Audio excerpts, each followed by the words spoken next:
Before we begin, let me ask you a simple warm-up question, Jessica. Sure, go ahead. When was the last time you sat quietly, with no phone, no screen, and no sound for 10 minutes? Mm. Honestly, before today, I am not sure I remember. I think most people listening right now feel the same way. Yes, 10 quiet minutes feels like a very long time in our busy digital world. And that is exactly why we need to talk about this today. Let's begin. I am ready. Jessica, how are you feeling today? I am feeling calm today, Daniel. Actually, I put my phone down 1 hour before this recording. Oh, really? That is perfect timing for today's topic. Yes, I thought it was a good way to prepare. A little quiet before we talk about quiet. I love that. A little peace before we talk about peace. Exactly. And I have to say, that 1 hour felt really good. That already tells us something important, doesn't it? It does. We don't realize how noisy our digital life is until we step away from it. Yes, and today we want to talk about that noise and how to find peace inside it. I think this topic is very relevant for everyone right now. Everyone who has a phone, which is almost everyone on Earth. Yes, so this is for all of us. Okay, Jessica, let's start with the basics. What do we mean by digital noise? Digital noise is all the information and sounds and alerts that come from our screens every day. Yes, notifications, messages, emails, videos, news, social media. It never stops, from the moment we wake up to the moment we go to sleep. And sometimes even in our sleep, some people check their phones in the middle of the night. Yes, I used to do that. My phone was always on the bed next to me. Oh, really? Tell me about that. I would wake up at 2 in the morning and immediately check my notifications. At 2 in the morning? Why? I don't know, it was just a habit, a very bad habit. And how did that affect your sleep? Terribly. I could not go back to sleep easily after looking at the screen. Because the light from the screen wakes your brain up. Yes, your brain thinks it is daytime, so it becomes alert and active. And then you cannot rest, even when your body is tired. Exactly. So the next morning, I would wake up feeling exhausted. And then you pick up your phone first thing in the morning. Yes, the cycle continues. Phone at night, bad sleep, tired morning, phone again. That cycle sounds very familiar. I think many people live inside that cycle. Yes, most people do, and they don't even realize it. Because it feels normal. Everyone around you is doing the same thing. Yes, so it does not seem like a problem, but it really is. When did you realize it was a problem for you personally? One day, I was sitting with a good friend in a cafe, and I realized I had checked my phone 6 times in 1 hour. 6 times while with a friend. Yes, and my friend was talking to me, and I was only half listening. Oh, that must have felt bad when you realized it. It felt terrible. My friend was right in front of me, a real person, and I chose my phone. And the phone was just notifications. Nothing urgent, nothing important. Nothing important at all, but somehow it felt more urgent than my real friend. That's the trick of the phone. It makes everything feel urgent. Yes, even things that are not urgent at all. And while you're looking at the phone, real life is happening right in front of you. And you're missing it. Yes, you're present in the room but absent in the moment. That is such a sad way to live, but so many of us do it every day. I did it too. I have a similar story. Please tell us, Daniel. For me, it wasn't about social media. It was about news. Oh, tell me more. I was addicted to reading news on my phone every hour, sometimes every 30 minutes. Every 30 minutes? That's a lot. Yes, I told myself I needed to stay informed, but really I just couldn't stop. And was the news making you feel better or worse? Worse, almost always worse. The news is usually negative. Problems, conflicts, bad events. Yes, so you were filling your mind with bad information all day long. Every hour, and it made me anxious, worried, tense. And yet you kept going back for more. Yes, it's strange. Like eating food you know is bad for you, but you keep eating it. That's exactly what digital noise is. Junk food for the mind. Oh, I love that phrase. Junk food for the mind. Yes, it feels satisfying for a moment, but it leaves you feeling empty and tired.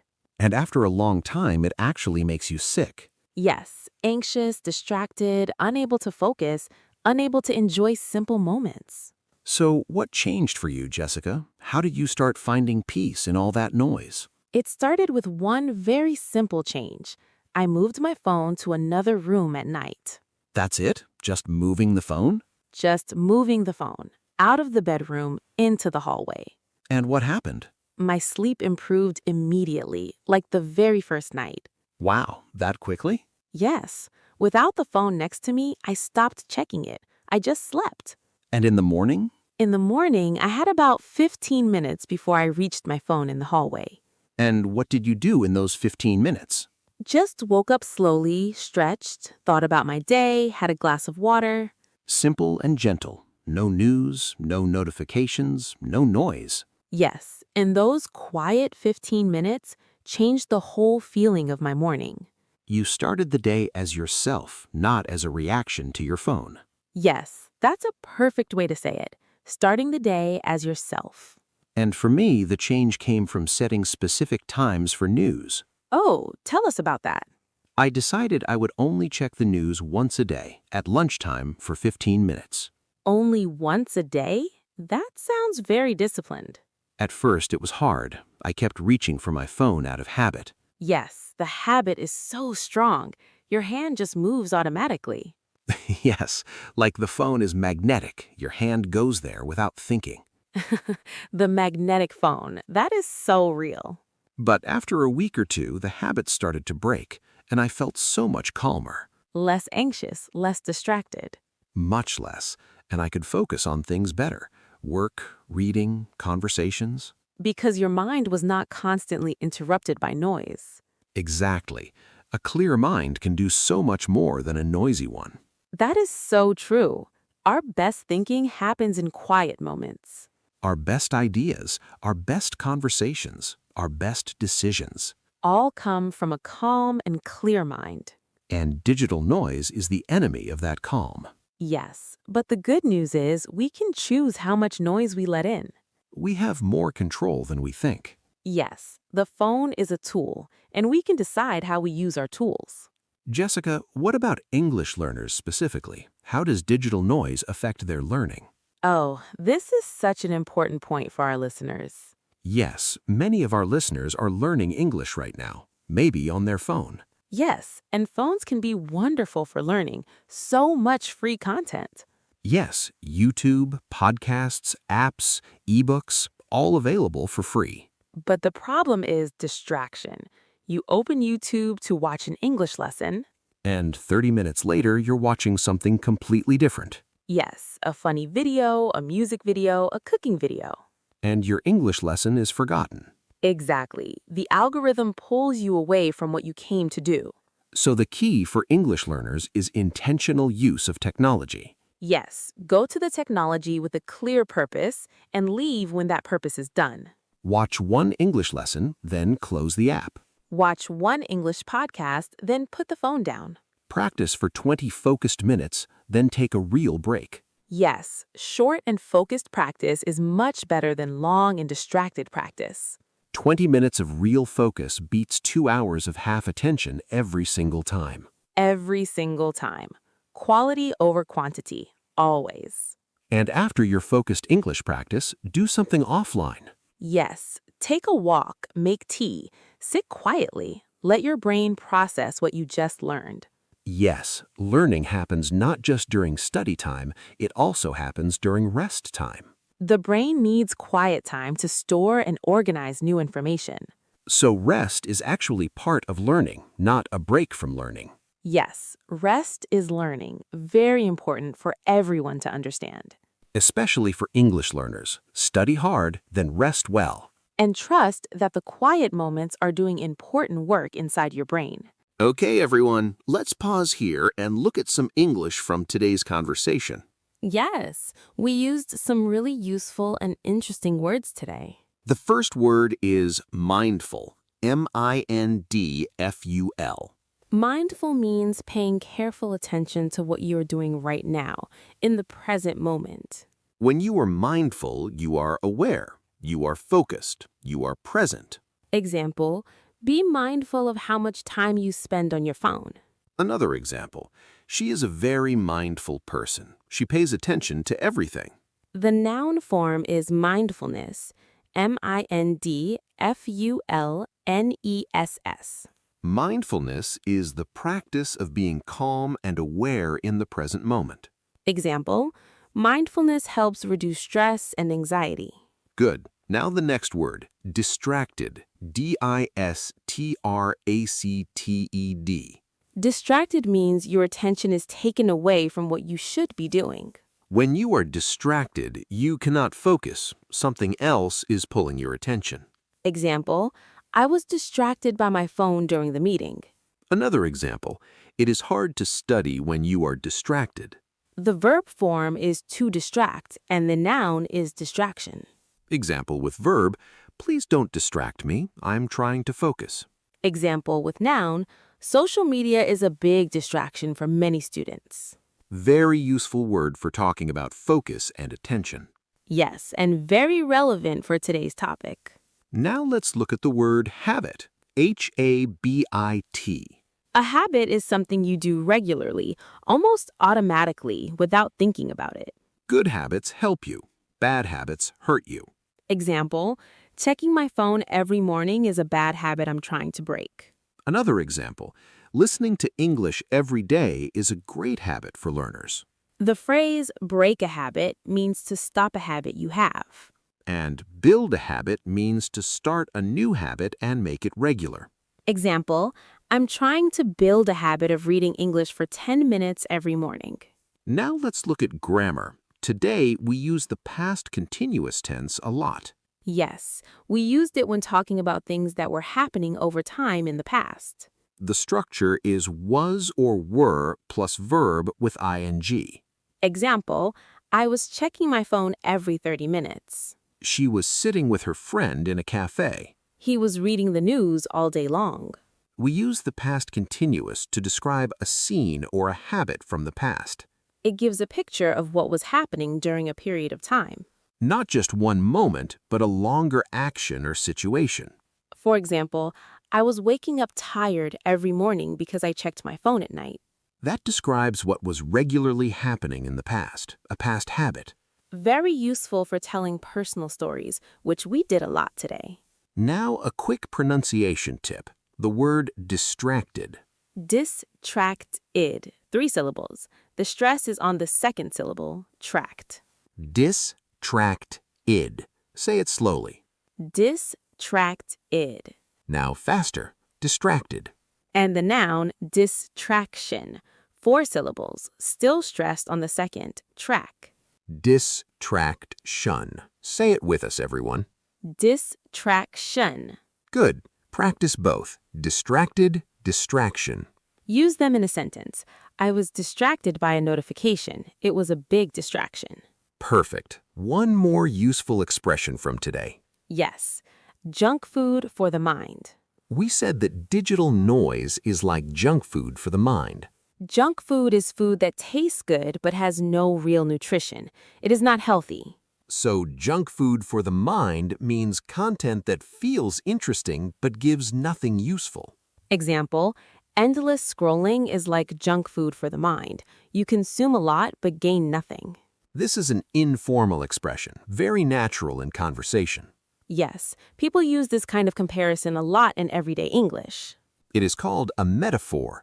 A metaphor compares two different things to explain an idea. Digital noise is junk food. That is a metaphor.